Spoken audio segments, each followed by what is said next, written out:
হাই, আজি মই খাবলৈ লৈছোঁ মাছ, ভেদাইলতা, আলু এনেকৈ জোল। তাৰপিছত এইফালে মাছ, লফা শাক আৰু বগৰী দি জোল। এইফালে মটৰ, আলু চব্জি। এইফালে ভেদাইলতা বেচন দি বৰ বনাইছিলে আৰু ফ্ৰাই মাছ। এতিয়া মই খাওঁ দেই। প্ৰথমে ইয়াৰ পৰাই আৰম্ভ কৰোঁ আৰু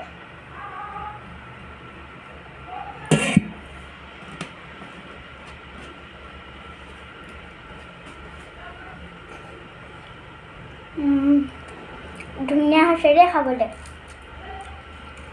আপোনালোকেও এদিন এনেকৈ বনাই খাব আকৌ।